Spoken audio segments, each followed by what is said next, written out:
Selangor Red Giants OG Esports 2 kali berturut-turut. Back-to-back champions. Pasukan yang hampir semua orang nak kalahkan. Tetapi everybody is still aiming for their backs.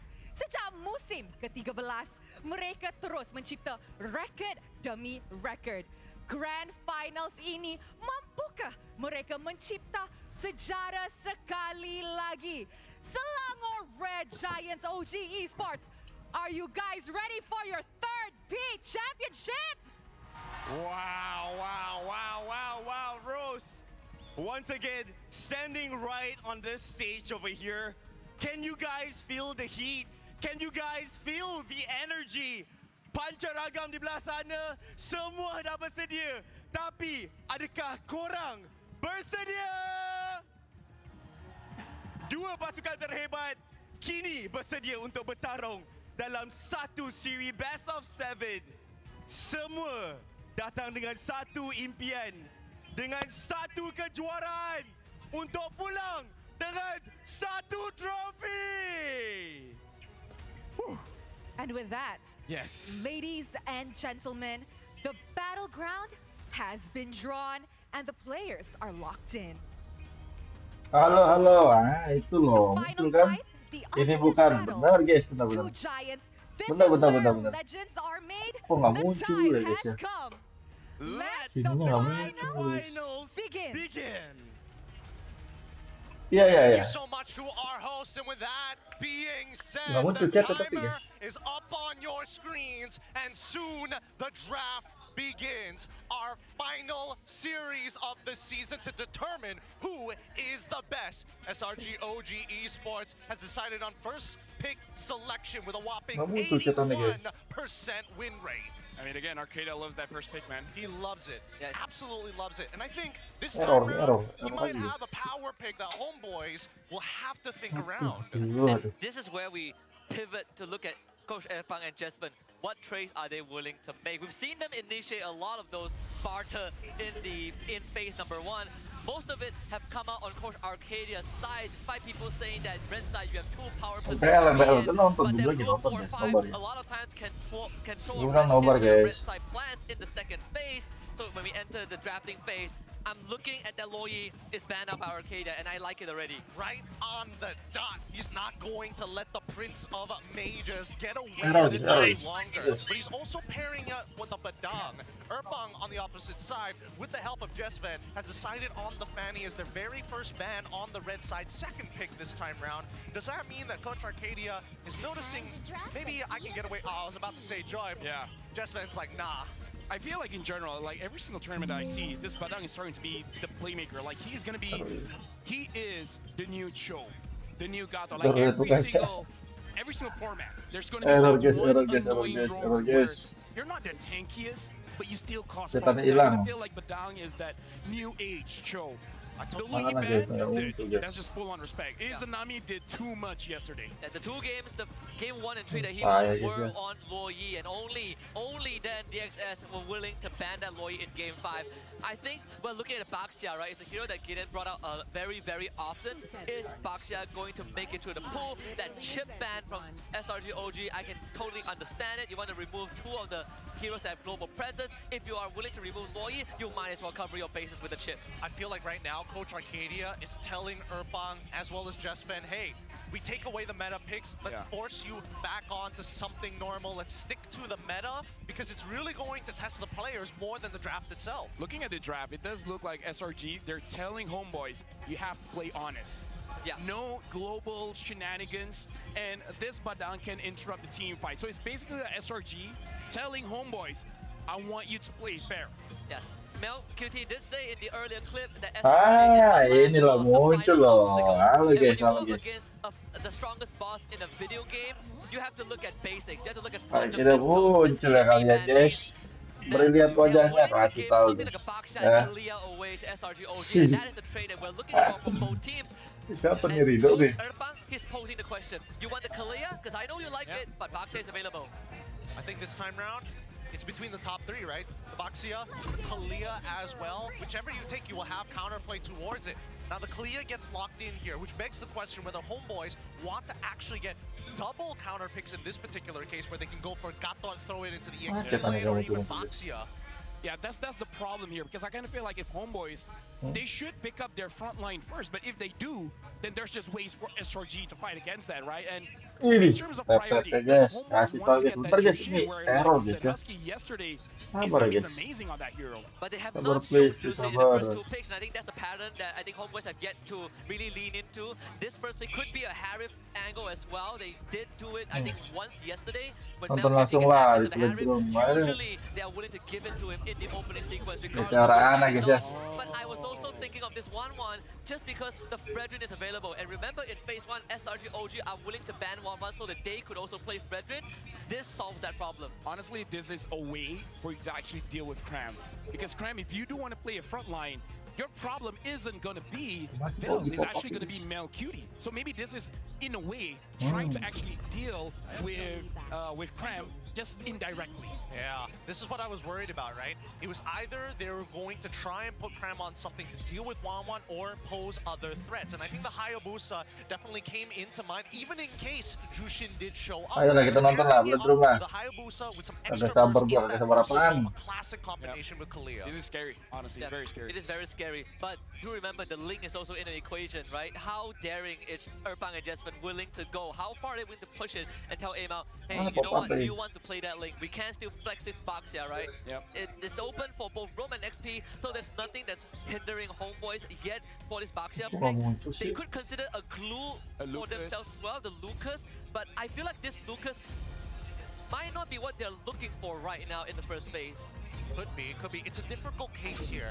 Let's see where they go for, and it looks like Jespen has decided on that Valentina instead. Wow. It's a good thing we called it early, huh? Yeah, still sticking with the 3rd pick for Izanami. Yep. So now in terms of the bans here, this is the problem. In your mind, you have to ban out Innocent, but there's no way banning that guy, man. Like, he might even use a clip in this game just to have additional range and burst against the 1-1. So maybe try to tackle Cram. So in that case, ban out the glue, and then what, like a CC? Ban out, I think CC is a good shout as well. You could ban the glue plus, I want to say Hilda, but I'm not really sure if Hilda is a problem for Homeboys. They do ban the Granger. I think even if you can't really stop Innocent completely, you stop him from getting comfort picks, right? Yeah. Granger, Harif, Moskov, maybe the Beatrix is also worth considering. That because they do have Kalea. Yeah, they already have Farsa, which is I think good enough on its own as a baseline, but that Beatrix makes it even deadlier. I think they need something that actually forces out Purify. I mean, everybody's gonna have a Purify anyway, but you need a secondary person who can actually be a legitimate threat. I feel like Glue is so good for SRG, but there's no way that they were, that at least for Homeboys' side, is gonna let that through, right? So they ban out the initial Matilda. I'm totally fine with that. They want this box hit, or they're at least suspecting it, to go into the roam position, but they want to disincentivize that flex, right? Don't throw it into the jungle. You don't have the extra help. And something that Homeboys have been really doing often, unlike SRG OG, who are a lot more honest whether they want Sakai's pick or not, for Homeboys, they always pick a flex and they dangle it in front of their opponents. Hey, is this going to be an aim out hero? We'll keep you guessing until we go into the 2nd phase. Bruno gets banned out, and that is a very deep cut.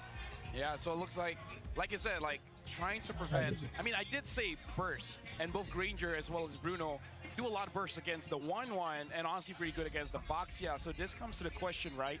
To deal with the Baxia, one of the attack speed heroes is the carry, and is a good pair against the Kalia. But even though I say Clint kind of just a troll there, but it honestly does make sense to deal with this 1-1. Especially since Homeboys kind of have to run at them. They don't, right now, we don't see them having any engage tools to get on top of a Clint if it was available. And we haven't seen Cram Zeros yet, right? He could easily be a brick wall. So that Angela gets banned out. It is something that I think not only SRG OG have ran into it, Coach Theo also did that yesterday, but he banned Angela in one of the games because Ivan has played it before. Yep. In terms of other healers, we still have the Florian as well as the Rafaela, but maybe at this point they will pivot. I feel like if you really want to hide this Baxia, the only real flex is probably Gatot Kacha, which deals well against the Farsa as well as the Kalia. And then, you know, last pick, just pick your poison. Where's the Gatot going? Where's the Baxia going? I think you take a Val hero here. I still stand by the fact that glue is not too bad of an option. Sure, you eliminate a box at XP, but Enggak, glue bentar gue still lagi ain't that bad, right? nyeting Like dulu guys. Taruh if you dulu. can get the early game going, you take some camps away, and you have fast-moving heroes Pusing like kepala gue nih. Valentina, that you have someone to help get lane prio with. Cho Ivan is an option. There it is, glue. Yep, I like this a lot because now it really incentivizes, hey, play a Clint if you want to be an Chatnya extra bingung, mobile, you kagak play the muncul chatnya carry guys. to deal with both of these tanks. Either way, if we get you off that Clint and force you onto a carry, this 1-1 is going to have a slightly easier time to actually lane against someone like Innocent. I think Moskov or Harif here, maybe. You need someone. Oh yeah, Infinity, right? Yeah, you need someone that's a lot more mobile, right? Like Clint, sure you can kind of do a back row or somersault every few seconds, but if the glue gets on top of you, you are straight up dead. Yeah, honestly, good shot on the heart. I completely forgot because I was like, how did he get this far into the bans here? They do pick up the CC to deal with the front line of Homeboys. Wow. So they. Is that a Beatrix? Yeah, it's Beatrix. So it's an invitation. They saw Homeboy's draft and they're like, we're gonna triple down. We're gonna have good dive, long range, but we also have picks that are going to win lane against you. I think you go Cho here, right? I was thinking the same, yeah. You throw back, now that you see the full lineup, you realize that they don't have a lot of like tanks in the front line. They have ways to kind of annoy you, a really good engagement tool, and a lot of damage on their side. So therefore, having the Cho looking for some form of counter engage and making sure that Boxer just doesn't die is a great way. If you man-to-man defense against Hayabusa, don't let him get that snowball. You can stagnate this game enough to start sieging your opponents. And they don't have much crowd control on SRG OG side either. In fact, the only reliable one is from Yums on this Kaleo. Everyone else has a condition that you need to meet. Suyo. So this Boxia is going roam. So this one is like Amal is actually challenging them. Maybe they just thought that their drop does not have enough damage. So again, this is what Homeboys has been doing. Just overload in damage so that if you aim for one person, someone else is going to be a problem. But it still fits the bill as if the Boxia is in the jungle, right? You still get to move fast, which is something they did against DXS, what Aero did against DXS in game 1 of the lower bracket yesterday, where you just move fast enough, you overwhelm them, and then you get the jungle gap. All right, walk me through this, LaFell. Plenty of damage on SRG. Homeboys, they've got like a front to back. I would say SRG is super balanced because early game is very strong with the Farsa as well as the Hayabusa. Come late game, Innocent can do his thing. Everyone else can relax. But looking at Homeboys here, the execution is actually onto Amal as well as Mel Cutie, because I gotta feel like both of them can actually get punished in this game. All right, that being said, we've got our pointers from our analyst LaFell, and we're gonna be heading into the land of Dawn. This is it, our grand finals. Game number 1 of this best of 7 between an old legacy and a new one, SRG OG Esports against the La Familia of Homeboys. SRG OG on blue side, Homeboys on red, both junglers starting on purple. Now, LaFell, I gotta talk to do this with you, right? Because I feel like the mid game, let's assume that the early game, nothing happens, no first bloods, everybody's laning phase is going fine. Where do we attack if you are on Homeboys' side? Or is it purely we need to find out where Sakai's is? I kind of feel like you gotta figure out how to deal with Stormy, right? Push him away, because in the team fights, especially around those neutral objectives like the Turtle and the Lord, he's gonna be the biggest problem. If you're able to even bait it out, then that's all good, because even going back for yesterday, Stone, when he was using the Farsa, that was the first target. Yeah, and I gotta say that Homeboys really switched up how they play that first few levels, right? Yesterday it was all about controlling mid-prio, but this game 1 is all about getting Suyo ahead as fast as possible. Early gang to the bot side, knockout with the title strike, Shadow kill. This first, Revitalize also saves Bell. Shadow out for Sakai's no first blood. Man, that was a really good setup for a potential dive onto Bell. Had Bell died there, I think this game would have been so good for Cram. Yep. And now we can see that Homeboys, they understood where they have to attack. They go for Stormy, and we even talked about it. They actually spot the silhouette of Homeboys in the bush versus Nanami.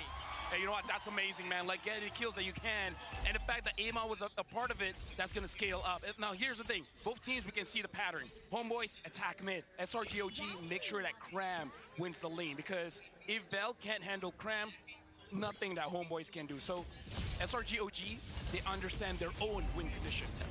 This is also the third time that Sakai is going to make an attempt on the Homeboys' lives. Here he goes. Mampus Tsunami kau. to grab with Izanami. Sakai looking to find a target. Bell just hit 4, but cannot get his ultimate off. So Sakai finally picks up the kill. The current call actually ties from Izanami and Ivan together. They need to get out of this, but Cram is on top of them.